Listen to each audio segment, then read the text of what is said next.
James Mitchell sat in his downtown office, staring at the financial reports spread across his mahogany desk.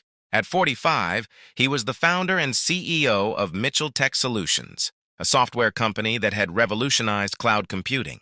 His personal wealth was estimated at just over $3 billion, but lately none of it brought him any satisfaction.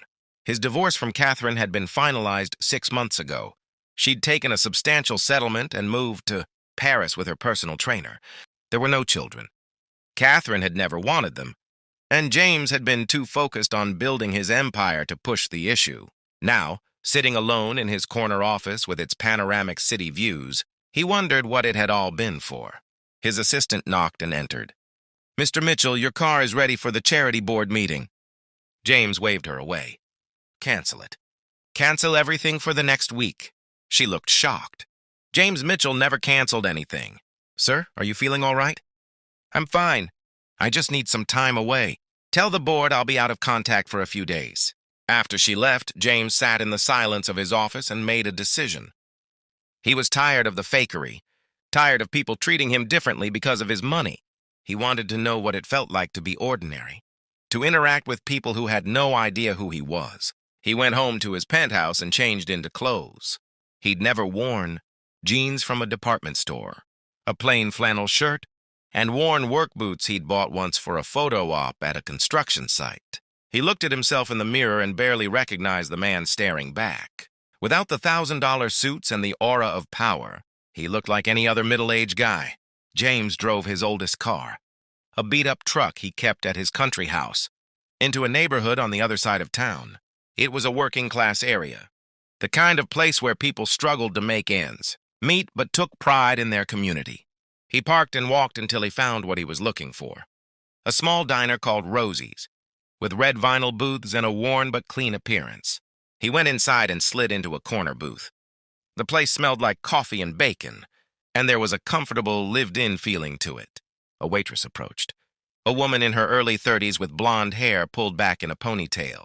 She wore a white t-shirt with stains on it, and she looked tired, but her smile was genuine. "Welcome to Rosie's. What can I get you?" "Just coffee for now," James said. "Thanks."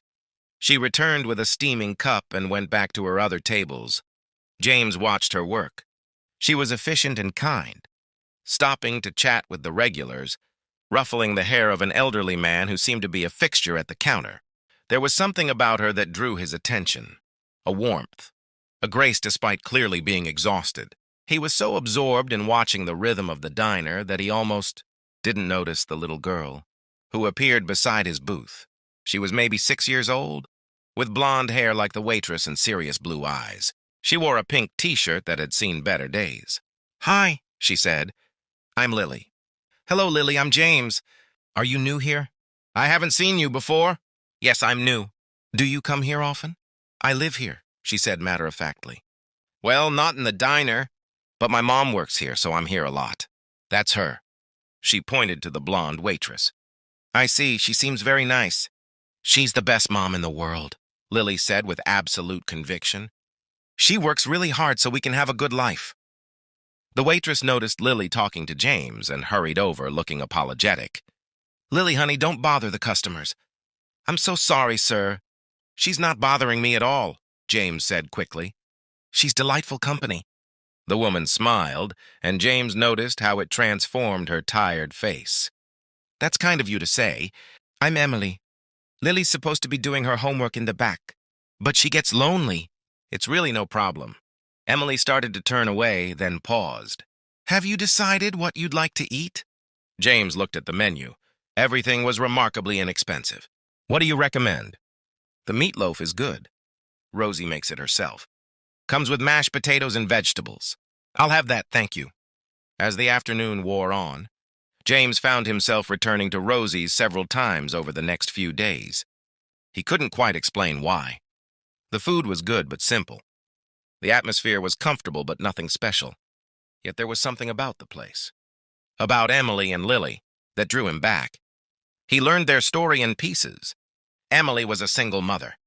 Lily's father had left when she was a baby, and Emily had been raising her alone ever since.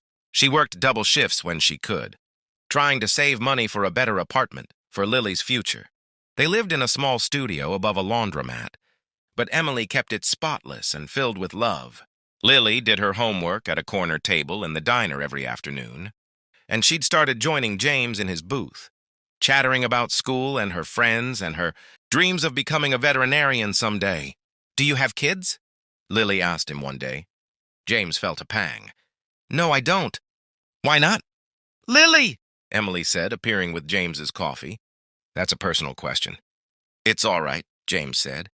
"The honest answer, Lily, is that I was always too busy with work. I thought I had plenty of time, and then suddenly I didn't." Emily met his eyes, and he saw understanding there. "It's never too late," she said softly. "If you really want something, it's never too late to change course." On his fifth visit to the diner, James arrived to find Emily looking distressed. She was moving quickly between tables, but he could see the worry on her face. Lily sat in her usual corner, but instead of doing homework, she was curled up with her head on the table. When Emily came to take his order, James asked, "Is everything okay?" Emily's professional smile wavered. "It's fine." "What can I get you?" "Emily, please. I can see something's wrong." She glanced around, then slid into the booth across from him for just a moment. "It's Lily. She's not feeling well. She's been running a fever for 2 days, and I think I need to take her to the doctor. But I don't have health insurance right now, and the urgent care clinic wants payment up front, and I don't get paid until Friday." And she stopped, looking embarrassed. "I'm sorry." "You don't need to hear this." "How much do you need?" James asked quietly. "What? No, I wasn't asking for money." "I would never—" "I know you weren't, but I'm offering." "How much?" Emily's eyes filled with tears. "I can't accept that. We barely know each other. Sometimes that's when it's easiest to help. No strings, no expectations. Just one person helping another, please." Emily was silent for a long moment, pride warring with necessity on her face. Finally, she whispered, $200 would cover the visit and any medication she might need. James pulled out his wallet, the simple one he'd been carrying this week, not his usual designer billfold, and took out the cash he'd withdrawn that morning. "Here's $400 for the doctor, and for you to take the rest of the day off to care for her." "I can't." "Yes, you can. Your daughter needs you." Emily took the money with shaking hands. "I'll pay you back. I promise. Every penny. Only if you insist. But there's no rush." He watched as Emily gathered Lily and her things, as she stopped to explain to Rosie, the owner, that she needed to leave. Rosie, a grandmother figure with gray hair and kind eyes, immediately agreed. As they left, Lily turned and waved at James, and he felt his heart clench. James didn't go back to the diner for a few days. He told himself he was giving them space. But truthfully, the experience had shaken him. The desperation in Emily's eyes, knowing that a medical emergency for her daughter could be financially devastating.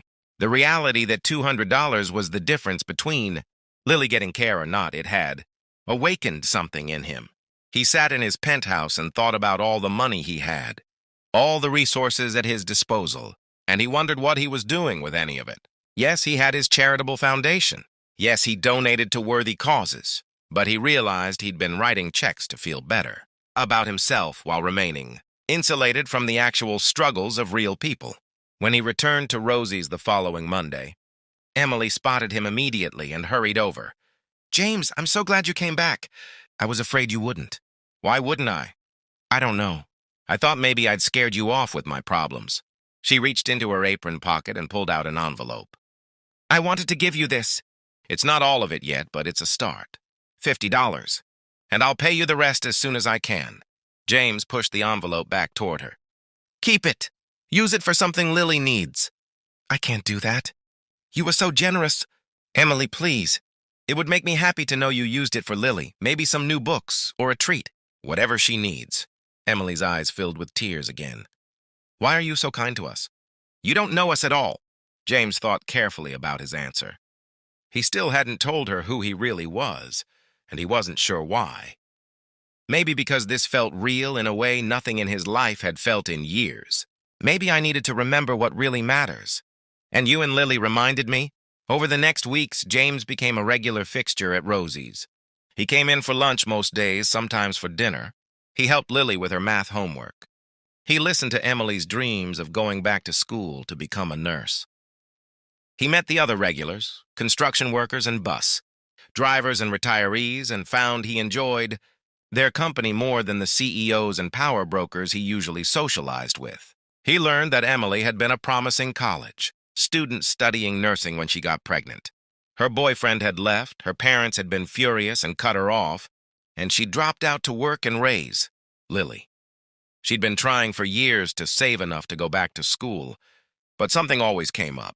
A car repair, an unexpected medical bill, the endless grinding reality of living paycheck to paycheck. One evening, as Emily was wiping down tables after the dinner rush, Lily came running up to James's booth with a drawing. "I made this for you," she announced proudly. It was a crayon picture of the three of them, James, Emily, and Lily, standing in front of the diner with a bright yellow sun overhead. At the top, in careful letters, she'd written, "My family." James felt emotion clog his throat. "This is beautiful, Lily, thank you." "You're like a dad to me," Lily said seriously. "I never had a dad before, but I think if I did, I'd want him to be like you." Emily had approached and heard this last part. She looked stricken. "Lily, honey, that's not... James is our friend, but we can't..." "It's okay," James said softly, looking at Emily. "I'm honored that she feels that way." That night, after Lily fell asleep in one of the booths and Emily covered her with a sweater, James and Emily sat together with coffee. "I need to tell you something," James said. "Something I should have told you from the beginning." Emily looked nervous. "Okay. I haven't been completely honest with you about who I am. My name really is James, but I'm not just some regular guy. I'm James Mitchell, Mitchell Tech Solutions." Emily stared at him. "The James Mitchell? The billionaire?" "Yes." She stood up abruptly, her face flushing. "Why didn't you tell me?" "God, you must have been laughing at me. At my pathetic problems.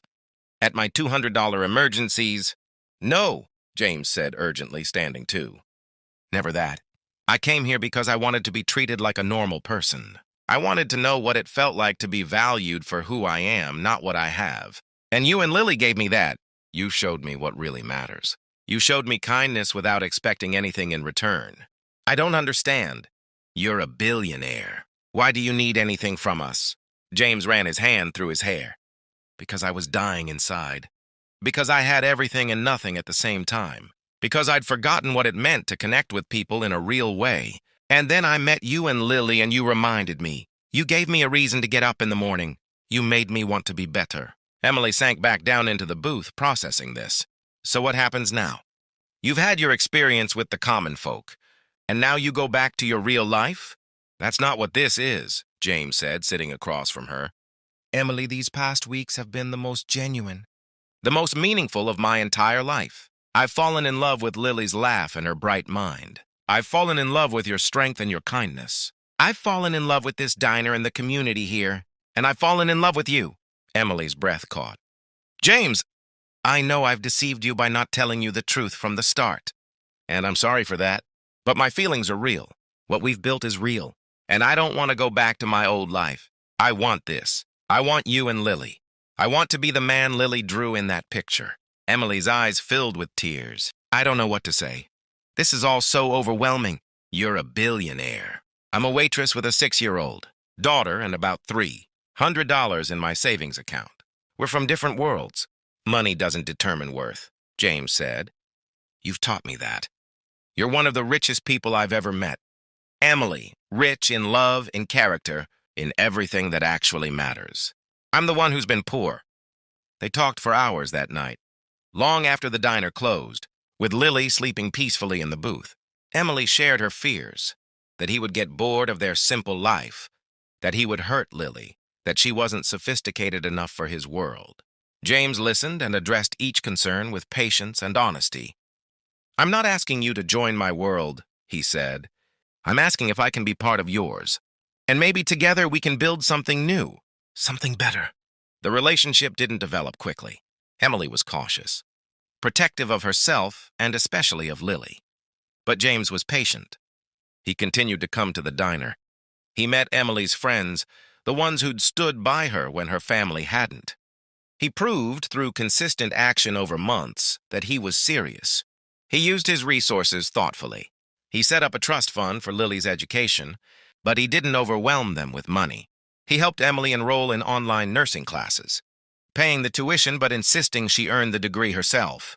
When the building where they lived was condemned, he bought them a modest house in the same neighborhood. Not a mansion, but a safe, comfortable home. Most importantly, he showed up. For Lily's school concerts, for Emily's study sessions, for family dinners at Rosie's. He didn't try to change them or their life. He just joined it.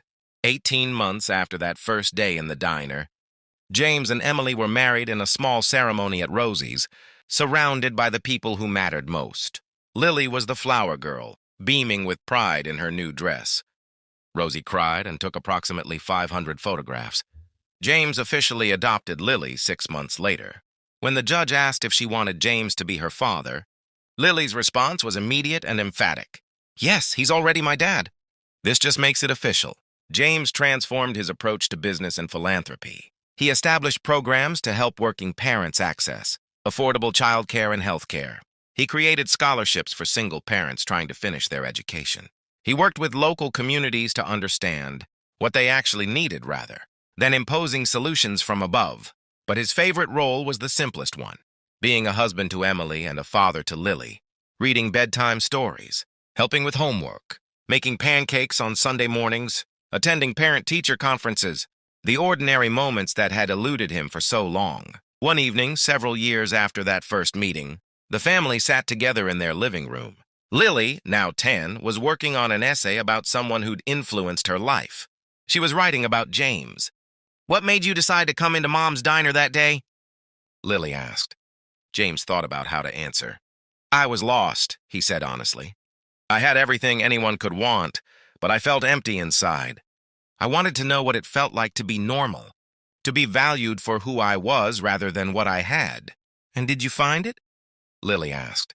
James looked at Emily, who smiled at him from where she sat grading papers for her nursing classes. She'd graduated and was now working at the local hospital. He looked at Lily, brilliant and kind, already planning her future as a veterinarian.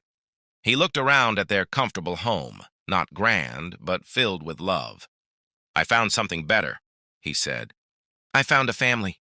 I found purpose. I found out that the richest person isn't the one with the most money. It's the one with the most love." Emily set down her papers and came to sit beside him, taking his hand. "We're the ones who are rich," she said. "Lily and I. You could have walked past that diner 100 times and never come in. You could have helped us once and then disappeared. But you stayed. You chose us, day after day, even when it wasn't easy or glamorous. That's real wealth." Lily abandoned her essay and came to join them on the couch, squeezing in between her parents. "I'm glad you came into the diner," she said. "I'm glad you chose us." James wrapped his arms around his wife and daughter, these two people who'd saved him from a life of hollow success and lonely accomplishment. They'd shown him what mattered. They'd given him purpose and love and a reason to get up every morning. "I'm the lucky one," he said. "You two took a lost, lonely man and taught him what it means to be truly wealthy. Not in dollars, but in the things that actually count: love, family, connection. You gave me everything that matters." And as they sat together in their modest living room, in their comfortable middle-class house, in the neighborhood where Emily had struggled for years, James Mitchell knew he was the richest man in the world, not because of the billions in his bank account, but because he'd found what money could never buy: a family who loved him for exactly who he was, not what he had. Sometimes the greatest fortune comes not from what we accumulate, but from what we're willing to let go of. James had let go of his pretenses, his isolation, his belief that success was measured in dollars and deals, and in return he'd gained everything that truly mattered. The diner on 5th Street had changed his life, but more accurately, two people, a hard-working mother and her bright, loving daughter, had changed his life. They'd shown him that kindness wasn't about grand gestures or huge donations.